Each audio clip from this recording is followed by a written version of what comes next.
here's another thing. Build relationships with people based on common ground when they're coming back. You know, there's things you can agree on, and it takes time for them to renew their mind and get where you're at. And even with our children, you touched on this a little bit. Our society today is so liberal.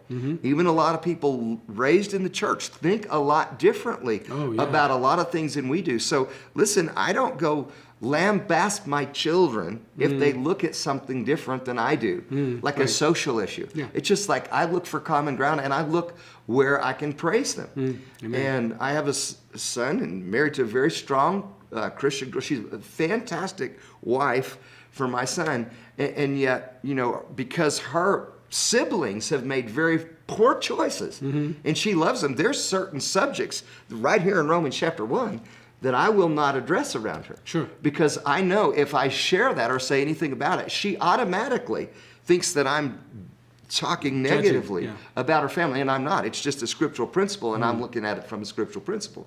But I've chosen, I'm not going to talk about that. Sure. I'm going to look at common ground. So when we have something that we agree on, when we have something that I can praise her on, I'm going to praise her, I'm going to thank her. We just had a situation, you know, happen last week where, you know, my father-in-law, his first wife died, and then, you know, he went to the hospital for COVID, and his wife was fighting, you know, she wouldn't go, and then we couldn't get a hold of anyone.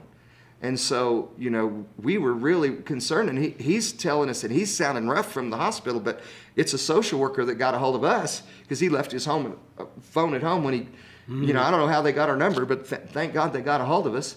And anyway, and he said, I'm thinking she's laying on the floor dead right now. And so we called, and you know, my daughter-in-law who lives in Denver, it was Saturday at 9:30. She went over to her house. That's awesome. And she's involved in the medical field. She went and bought a blood ox, you know, tester. She tested my father-in-law's, you know, wife. She was 50%. And she said, listen, there's no choice. You want to go lay down and go to sleep, you're not going to wake up again. You're going to the hospital. And so she got the paramedics there, and they took her and put her in the hospital. She went into ICU. Good. She responded very well. They're very healthy, you know, habits, so on and so forth. They exercise, they eat good.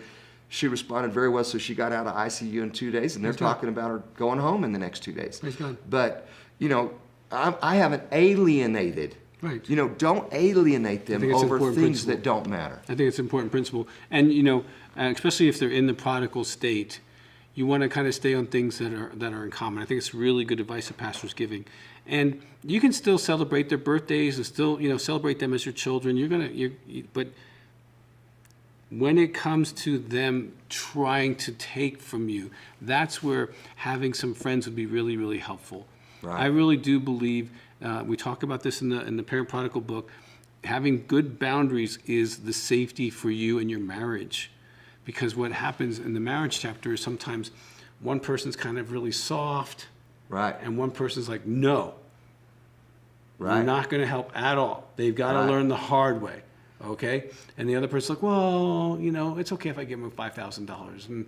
And sometimes there's sneaky stuff that goes on. Oh, yeah. You know, mom or dad kind of does something on the side. Don't tell mom, right? And you got to be in agreement. And then sometimes, okay, so there are a couple of situations that go on in this whole process. Sometimes you have a situation like mine where my dad died. When I was 17, my mom's never been remarried. And my mom's very soft-hearted. And yet, you know, she's been used to the tune of $15,000, $20,000. I mean, she was a school teacher. She doesn't have a lot of extra money. Right. And it, you know, when they're on drugs and stuff, they're stealing food out of your refrigerator, and it's unhealthy.